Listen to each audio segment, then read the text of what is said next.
Think you're doing okay with money? Let's see how you compare to the average person. Because when you look at the real numbers behind how people actually earn, spend, and save, things can get pretty shocking. I'm the penny planner. I'm a former investment banker turned a financial educator. And today, I'm breaking down 10 jaw-dropping money stats that reveal what's really going on behind people's finances and what you can learn from it. By the end of this video, you'll see why most people struggle to get ahead and how a few smart but strategic habits can put you miles ahead of the average.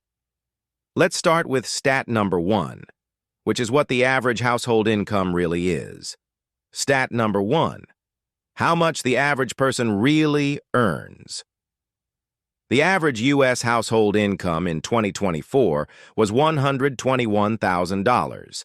And while that might sound impressive, it doesn't tell us the full story because that's the mean average, meaning everyone's incomes are added together and divided by the number of households. So the final number can often be distorted by higher earners. In fact, a much more accurate number to go off is the median income, which is where you put all the incomes in a line from smallest to largest, and you pick out the one in the middle. And in the U.S., the median or the middle household earns $83,730. And so the gap tells us that a small number of very high earners are skewing the average upwards, while millions of ordinary households are actually earning far less. It is no wonder 2/3 of Americans say they're living paycheck to paycheck. Because when you take out things like taxes, rent or mortgage, health care, debt payments, that average income doesn't go as far as you'd think. What about over in the UK? In the UK, the median gross annual earnings for full-time employees in the UK stood at £37,430 last year. But as you might have guessed, the average largely depends on age. With 18 to 24, that is £24,440 on average, compared to 40 to 49-year-olds, which is $42,796. So with all this information, how much do people actually need to feel comfortable? The truth is what matters most isn't how your income compares to national averages, but how effectively you manage what you earn.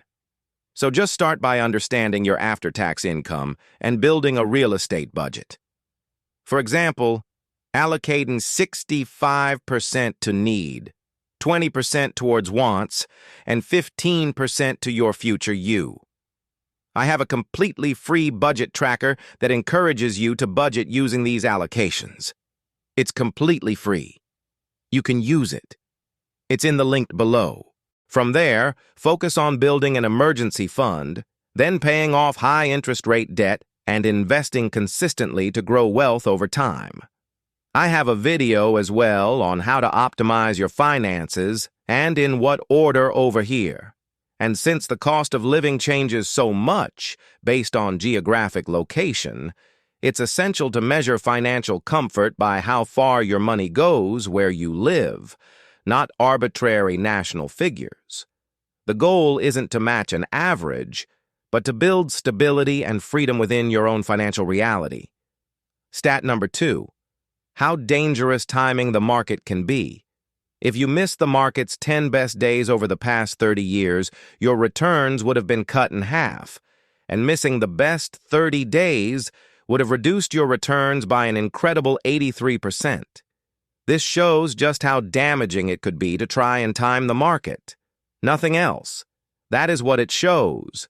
Because whilst you've probably heard the phrase, buy low, sell high, it's actually much, much harder to do than you might think. You might think stocks are high today only to go for them even higher. They might dip, making you think they're low only for them to dip even further. And as the data shows, the best days often happen right after the worst ones. So, for example, in 2020, when markets crashed during the pandemic, some of the biggest gains in history came just weeks later. And so if you panicked and you sold when things looked scary, you very likely missed the rebound that followed. This is why long-term investors always say, time in the market beats timing the market. This is such a powerful reminder that the biggest risk isn't the next crash. It's just getting scared out of the market and then missing the recovery. So whether you're investing through a 401k, your ISA, a simple index fund, the smartest strategy for most people is the boring one. Stay invested, stay consistent, let time do the heavy lifting. Stat number 3.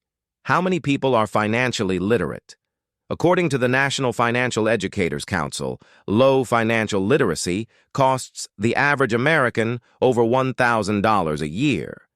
And honestly, this makes total sense because if no one's ever taught you how to manage your money, how are you going to manage your money? It's so easy to miss a credit card payment. It's so easy to overlook better savings accounts or to avoid investing because it's complicated. But the truth is, you don't need to be a financial expert. You don't need to have a finance degree to get ahead. Just learning a few key principles can make an enormous difference. Understanding how interest rate works, how to budget effectively, how to avoid common money traps can literally save or earn you thousands every year. Start small. Learn one thing about money each week. Watch a video or two and just apply what you learn there and then. Before long, you'll notice the difference in your confidence, in your savings, and in your peace of mind. And if you want a simple way to start, you can always subscribe to this channel. I walk through the basics of building wealth every single Sunday, step by step in plain English. Stat number 4. How many people have an emergency fund? These stats show the surprising reality of how many people actually have an emergency fund. 18% of U.S. adults said the largest emergency expense they could handle right now using only savings was under $100, meaning nearly 1 in 5 people would struggle to cover even a small car repair or vet bill without needing to borrow money or sell something. Only 63% of adults said they could pay a $400 emergency expense entirely with cash savings or a credit card they'd pay off immediately. And the situation is similar in the UK as well. The average person has around £16,000 in savings, but that figure again is heavily skewed by wealthy savers. In reality, 2 in 5 Brits have £1,000 or less set aside, barely enough to get through a month of expenses. This lack of financial cushion, it creates a dangerous cycle, because when an unexpected cost hits, you can turn to credit cards or loans, which then ends up eating into future income through repayments and interest. So the best way to break that pattern is to start small and stay consistent. Even saving 20 or 25 a week builds resilience over time. You become the person who can save, the person who can prove to themselves that they can put a portion of their income aside to save. Start with 1 month of your essential living expenses and then build towards 3 to 6 months. It's about creating the breathing room that keeps you secure when life inevitably throws a curveball. Stat number 5. How much people actually save for retirement? About 33% of private sector employees in the U.S. don't have access to an employer-sponsored retirement plan. That means no 401k, no employer match, no automatic contributions quietly building up in the background. And even among workers who do have a plan, only about half actually contribute to it. The way I see this is that it's one of the biggest gaps in the U.S. financial system because having a workplace plan is one of the most simplest ways to build long-term wealth because it gives you an element of structure and discipline that you don't have when saving for retirement on your own. The hardest part is getting started, especially if your day-to-day living costs are high and you're struggling to even save for an emergency like the people we spoke about earlier. When we then throw the lack of financial education into the mix, it makes me wonder how many people don't actually know how important saving for retirement can be and how much easier a workplace scheme can make it. I wonder if the U.S. could benefit from following in the UK's footsteps here. Because as you can see in this graph on the screen, the number of private sector workers saving into their workplace pension was declining steadily through the early 2000s in the UK. But what changed that was when the auto-enrollment scheme was introduced in 2012. As you can probably guess by the name, the scheme made employers enroll employees into their workplace pension scheme automatically. Workers can opt out if they want, but most don't. By 2018, therefore, 72% of private sector employees were participating in a workplace pension, and it grew even further to 75% in 2021. And it's not because people suddenly became disciplined or became financially savvy. It's just because the system made saving the default, and since employers have to pay at least 3% of the employee's qualified earnings into the pension, when you opt out, you're effectively turning down free money for a better future. So unless the U.S. removes the friction and makes retirement saving automatic, many Americans are likely to reach retirement age, relying on Social Security, which might not be enough to get by. Now, the next one is something that I recently talked about on the Diary of a CEO podcast, and I had so many messages from people afterwards to say that learning this tip or understanding the psychology behind it completely changed their perspective on saving. And so, I had to share it today. Stat number 6. How important are your savings? Realizing how much of an impact saving can make to your financial well-being. Did you know that having as little as $2,000 in emergency savings can make a huge difference to your overall financial health? According to a report by Vanguard, in fact, people with at least $2,000 saved reported a 21% higher level of financial well-being compared to those with no emergency savings at all. And those who had enough to cover 3 to 6 months of expenses saw an additional boost of 13%. On the flip side, people without any emergency savings spend twice as much time worrying about money, even if they have money in investments. And investors without an emergency fund spent around 7 hours a week thinking about and dealing with their finances versus just under 4 hours for those with a small buffer. They're also 4 times more likely to be distracted at work because of financial stress. What I really love about this data is that it shows that money isn't just about numbers in your bank account. It's about the emotional side, too. Having money set aside can give you peace of mind and help you avoid sleepless nights stressing about how you're going to pay your bills or even how you're going to pay for your mortgage. That's why having even a modest cushion of just a couple of thousand or whatever currency that applies to you can change so much. You need just enough to keep you from falling into debt every time life throws a curveball. Because when you have that buffer, you're not protecting just your bank account. You're protecting your focus. You're protecting your productivity. You're protecting your mental health, as we can see.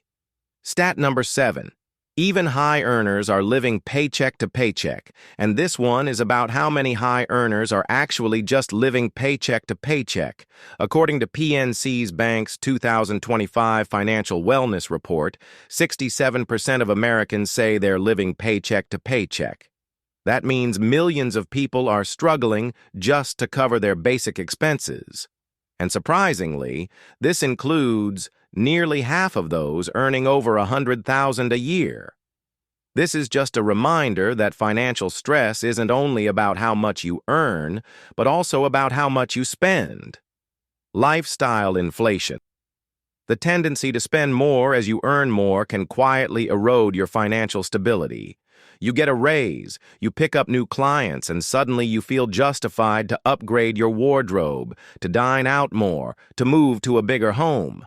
But before long, your higher income is completely absorbed by your higher expenses, leaving you pretty much no better off than you were before. The key to breaking this cycle really is to automate. As soon as you get your paycheck, take a portion of it and put it away into another savings account straight away. Out of sight, out of mind, And then, as your pay increases, you don't want to keep that amount that you're automatically putting away the same as well. You also want to increase that in proportion to your increase, if not more. Don't rely on willpower, rely on systems. Stat number 8, car loans. Nearly 1 in 5 new car buyers, i.e., 19.3%, are paying over $1,000 a month for their car in the U.S. And the average loan term is almost 70 months with a 7.2% APR. The average amount financed is $42,388, and the average down payment is $6,430. And things aren't looking much better for used car loans, which have an average monthly payment of $559 at 10.9% APR, an average term of 69.7 months. This basically means that whether you buy a new car or a second-hand, you can find yourself locked in almost 6 years of payments for something that's losing value the minute it leaves a dealership. Stat number 9. Average student debt. The average student loan balance in the U.S. is $42,673, including both federal and private loans. The typical monthly payment is around $53, with repayment terms often stretching 20 years or more. For graduate degree holders, that figure jumps to over $60,000 on average. How does this compare to other parts of the world? In England, the average student debt was £53,000 for those who finished their course in 2024. Although this is higher than the average U.S. debt, the way student loans work in England puts slightly less of a burden on borrowers, because unlike in the U.S., where student loans function like traditional debt, the system in England works more like a graduate tax. You can only start making repayments once you earn above a certain income threshold, currently £27,295 per year for most plans. And if your income falls below that, or you lose your job, your repayments automatically pause. There's also a time limit.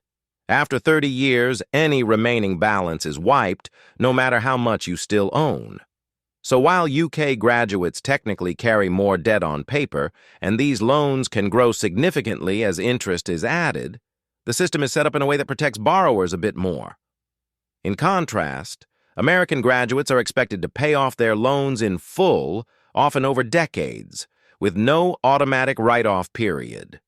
That is why so many people in the U.S. are still paying off their student loans well into their 40s and 50s, sometimes long after their own kids have started college. Stat number 10. How many millionaires are there in the world? 7% of the U.S. population are millionaires. And I don't know about you, but I found this really, really surprising. That's around 23.8 million people.